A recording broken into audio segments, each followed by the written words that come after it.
Hi hello ನಮಸ್ಕಾರ ಸ್ನೇಹಿತರೆ, ನಾನು ನಿಮ್ಮ ಹುಡುಗ ಜಯಸೂರ್ಯ. ಅಗ್ರಿಬೊಮ್ಮನಹಳ್ಳಿ ತಾಲೂಕಿನ ಬ್ಯಾಸಿಗ್ದೇರಿ ಗ್ರಾಮದ ಸರ್ಕಾರಿ ಶಾಲೆಯಲ್ಲಿ ಊಟದಲ್ಲಿ ಹುಳಗಳು ಇದ್ದಾವೆ ಅಂತ ಅಂದ್ಬಿಟ್ಟು ಗ್ರಾಮಸ್ಥರಿಂದ ಮತ್ತು ವಿದ್ಯಾರ್ಥಿಗಳಿಂದ ಬಂದಂಥ ದೂರಿನ ಆಧಾರದ ಮೇಲೆ ನಾನು ಹೋಗಿ ಸ್ಥಳೀಯವಾಗಿ ಪರಿಶೀಲನೆ ಮಾಡಿದಾಗ ಆಹಾರದಲ್ಲಿ ಹುಳಗಳಿರೋದು ಕಂಡುಬಂದಿದೆ.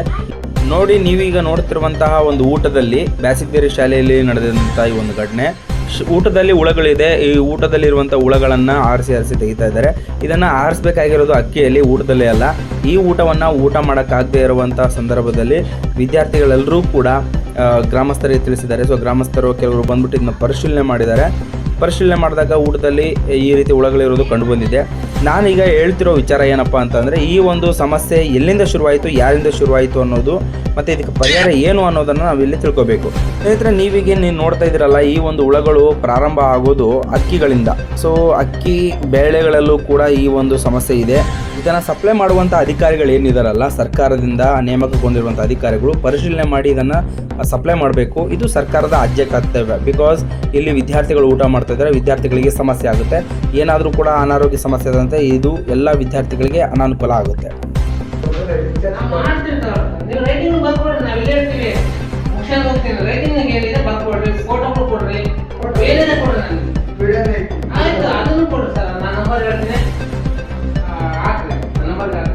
ಸರ್, ನೀವು ಯಾರು ಗೊತ್ತಾಗಲಿಲ್ಲ.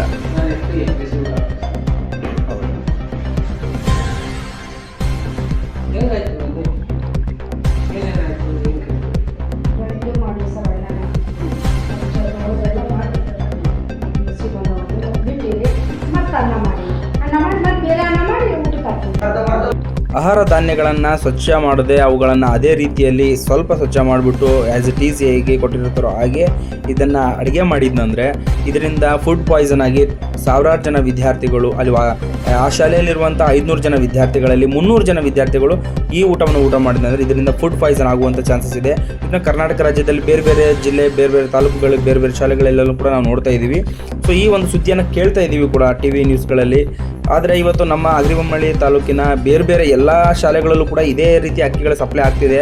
ಬಟ್ ಇದನ್ನು ಸಂಬಂಧಪಟ್ಟ ಅಧಿಕಾರಿಗಳು ಯಾರೂ ಕೂಡ ಪರಿಶೀಲನೆ ಮಾಡ್ತಾ ಇಲ್ಲ, ಇದಕ್ಕೆ ಸೂಕ್ತ ಕ್ರಮ ಕೈಗೊಳ್ತಾ ಇಲ್ಲ.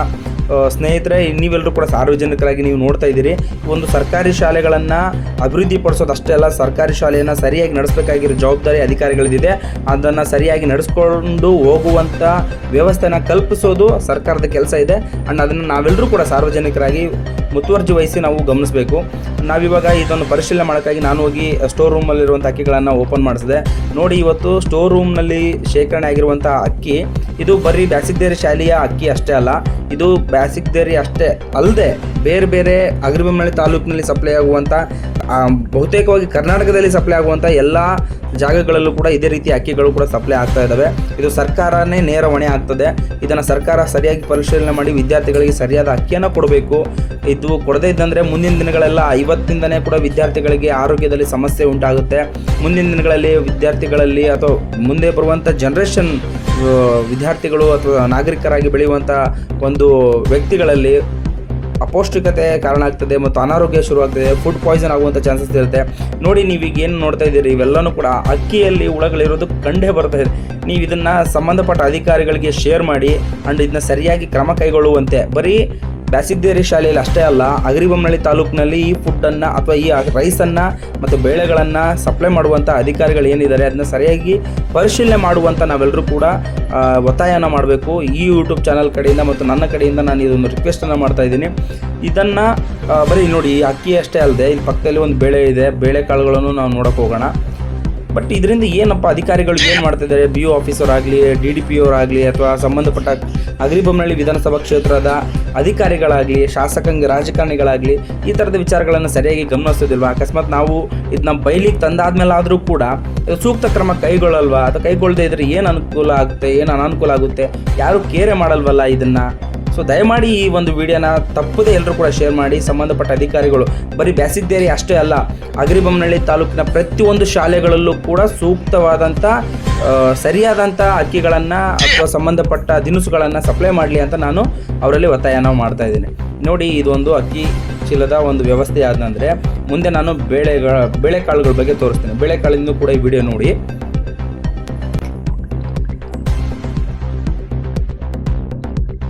ನೋಡಿ ಈ ಬೇಳೆಕಾಳುಗಳಿದ್ದಾವೆ, ಈ ಬೇಳೆಕಾಳುಗಳು ಕೂಡ ಹುಳಗಳು ಎಲ್ಲ ಕೂಡ ಆಡ್ತಾ ಇದ್ದಾವೆ, ಹುಳಗಳೆಲ್ಲನೂ ಕೂಡ ತುಂಬ ನಡೆದಾಡ್ತಾ ಇದ್ದಾವೆ. ಇದರಲ್ಲಿ ಒಂದು ಇಡೀ ಒಂದು ಬೇಳೆಗಳನ್ನು ತಗೊಂಡು ನಾವು ನೋಡೋಣ.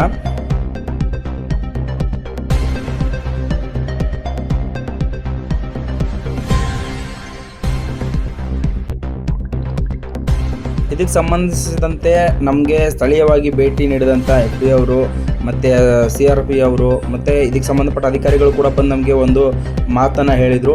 ಇದೊಂದು ಸಾರಿ ಆಗೋಗ್ಬಿಟ್ಟಿದೆ, ಇದಕ್ಕೆ ಒಂದು ಮುಂದಿನ ದಿನಗಳಲ್ಲಿ ಯಾವುದೇ ರೀತಿಯ ಸಮಸ್ಯೆಗಳಾಗದೇ ರೀತಿಯಲ್ಲಿ ನಾವು ನೋಡ್ಕೊತೀವಿ ಅಂತ ಕೂಡ ನಮಗೆ ಹೇಳಿದ್ದಾರೆ. ಆದರೆ ನಾನು ಹೇಳೋದೇನೆಂದರೆ, ಇದು ಇವ್ರ ಅಧಿಕಾರಿಗಳ ಕೈಯಲ್ಲಿ ಏನಿಲ್ಲ, ಇದು ಸಪ್ಲೈ ಮಾಡುವಂಥ ಸರ್ಕಾರದ ಕೈಯಲ್ಲಿದೆ. ಸರ್ಕಾರ ಏನೋ ಒಂದು ಕಟ್ ಕಳಿಸ್ಬಿಟ್ರೆ ಆಗೋಯ್ತು, ಇದನ್ನ ತಂದು ತಿಂದು ಹುಡುಗರಿಗೆ ಇದು ಸಿಗ್ತಿರೋದೇ ಹೆಚ್ಚಿಗೆ, ಇವರಿಗೂ ಬಿಸಿ ಊಟ ಕೊಡ್ತಿರೋದೇ ಜಾಸ್ತಿ ಆಯಿತು, ಮೊಟ್ಟೆ ಕೊಡ್ತಿರೋದೇ ಜಾಸ್ತಿ ಆಯಿತು ಅನ್ನೋ ರೀತಿಯಲ್ಲಿ ಬೇಜವಾಬ್ದಾರಿತನದಿಂದ ನಮಗೆ ಸಪ್ಲೈ ಮಾಡ್ತಿದ್ದಾರೆ ಅಂತ ಅನಿಸುತ್ತೆ.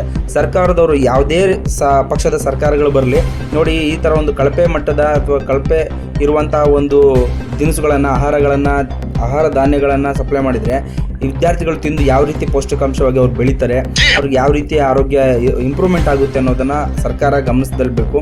ಮತ್ತು ಇದಷ್ಟೇ ಅಲ್ಲದೆ ಮೊಟ್ಟೆಗಳನ್ನು ಕೊಡ್ತಾ ಇದ್ದಾರೆ, ಹಾಲು ಕೊಡ್ತಾ ಇದ್ದಾರೆ, ಮತ್ತು ಸಂಬಂಧಪಟ್ಟಂಥ ಏನೇನು ಸರ್ಕಾರಿ ವ್ಯವಸ್ಥೆಯಲ್ಲಿ ಸಿಗುವಂಥ ಎಲ್ಲ ಸೌಲಭ್ಯಗಳನ್ನು ಸರ್ಕಾರಿ ಶಾಲೆಗಳಿಗೆ ತಲುಪಿಸ್ತಾ ಇದ್ದಾರೆ. ಆದರೆ ವಿದ್ಯಾರ್ಥಿಗಳಿಗೆ ಯಾವ ಗುಣಮಟ್ಟದಲ್ಲಿ ಅವರಿಗೆ ತಲುಪ್ತಾ ಇದೆ ಅನ್ನೋದೇ ಇಲ್ಲಿ ಪ್ರಶ್ನೆ ಆಗಿದೆ. ಯಾವುದೋ ಒಂದು ಕೊಟ್ಬಿಟ್ರೆ ಸಾಕು, ಅವರು ಎಂಥ ಬಡವರು ಇರ್ತಾರೆ, ಬರ್ತಾರೆ, ಊಟ ಮಾಡ್ತಾರೆ, ತಿಂತಾರೆ, ಇದು ಕೊಟ್ಟಿದ್ದೆ ಜಾಸ್ತಿ ಅನ್ನೋ ರೀತಿಯಲ್ಲಿ ಹೋಗ್ತಾರೆ ಅಂತ ಈ ರೀತಿ ವ್ಯವಸ್ಥೆ ಮಾಡಿದಂದರೆ ಸರ್ಕಾರಿ ಶಾಲೆಗೆ ವಿದ್ಯಾರ್ಥಿಗಳಾದರೂ ಬರೋದು ಹೇಗೆ, ಅದನ್ನ ಕಳಿಸೋದಾದರೂ ಹೇಗೆ? ಮತ್ತು ಸರ್ಕಾರಿ ಶಾಲೆಯನ್ನು ಮುಚ್ಚುವಂಥ ಪ್ರಯತ್ನವನ್ನು ಇಲ್ಲಿ ನಡೀತಾ ಇದ್ದೇನೆ ಹೊರತು ಇಂಡೈರೆಕ್ಟ್ ಆಗಿ ಇದನ್ನು ಸರ್ಕಾರಿ ಶಾಲೆಗಳನ್ನ ಅಭಿವೃದ್ಧಿಪಡಿಸಬೇಕಾದಂಥ ವ್ಯವಸ್ಥೆ ಮಾಡ್ತಾ ಇಲ್ಲ. ಇತ್ತೀಚೆಗೆ ಸರ್ಕಾರಗಳೇ ಹೊರಡಿಸ್ತಾ ಇದ್ದಾವೆ KPS ಶಾಲೆಗಳನ್ನು, ಮ್ಯಾಗ್ನೆಟಿಕ್ ಶಾಲೆಗಳು ಹತ್ರ ಇರುವಂಥ ಎಲ್ಲ ಶಾಲೆಗಳನ್ನು ಮುಚ್ಚಬೇಕು ಅಂತ. ಸೊ ಬನ್ನಿ ಇದ್ರ ಬಗ್ಗೆ ಏನು ಹೇಳ್ತಾರೆ, ಅಂಡ್ ಈ ಮೊಟ್ಟೆ ವಿಚಾರವಾಗಿ ಯಾರ್ಯಾರು ಏನು ಮಾತಾಡ್ತಾರೆ ಕೇಳ್ಕೊಂಬರೋಣ. ಹಾಂ, ಎಷ್ಟು ಜನಕ್ಕೆ ಕೊಡ್ತಾರೆ ಮೊಟ್ಟೆ? 150 ಜನಕ್ಕೆ ಕೊಡ್ತಾರೆ. 150 ಜನಕ್ಕೆ ಮೊಟ್ಟೆ ಕೊಡ್ತಾರೆ. 150 ಕುಚ್ತೀರಿ. ಬಟ್ ಸ್ಟೂಡೆಂಟ್ ಇರೋದು ಎಷ್ಟು ಜನ ಇದ್ದಾರೆ? ಒಂದು 400 500. ಹಾಂ ಸರಿ, ಹೇಳಪ್ಪ. ಹಾಂ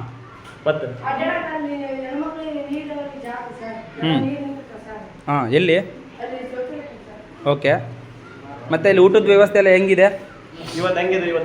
ಊಟದ ಏನು ಸಮಸ್ಯೆ ಆಗಿದೆ ಇಲ್ಲಿ? ವಿದ್ಯಾರ್ಥಿಗಳು ಹೇಳೋ ರೀತಿಯಲ್ಲಿ ಇಲ್ಲಿ ಕುಡಿಯೋ ನೀರಿನ ವ್ಯವಸ್ಥೆ ಇಲ್ಲ. ಅಥವಾ ಕುಡಿಯೋ ನೀರಿನ ವ್ಯವಸ್ಥೆ ಏನಿದೆ ಅಂದರೆ ಬೋರ್ವೆಲ್ ನೀರಿದೆ, ಅದು ಕಲ್ಲು ಮಣ್ಣು ಮಿಶ್ರಿತವಾಗಿ ಬರ್ತದೆ, ಆ್ಯಂಡ್ ಅದರಲ್ಲಿ ಪಾಚು ಕೂಡ ಬರ್ತದೆ ಅಂತಂದು ಹೇಳ್ತಾರೆ.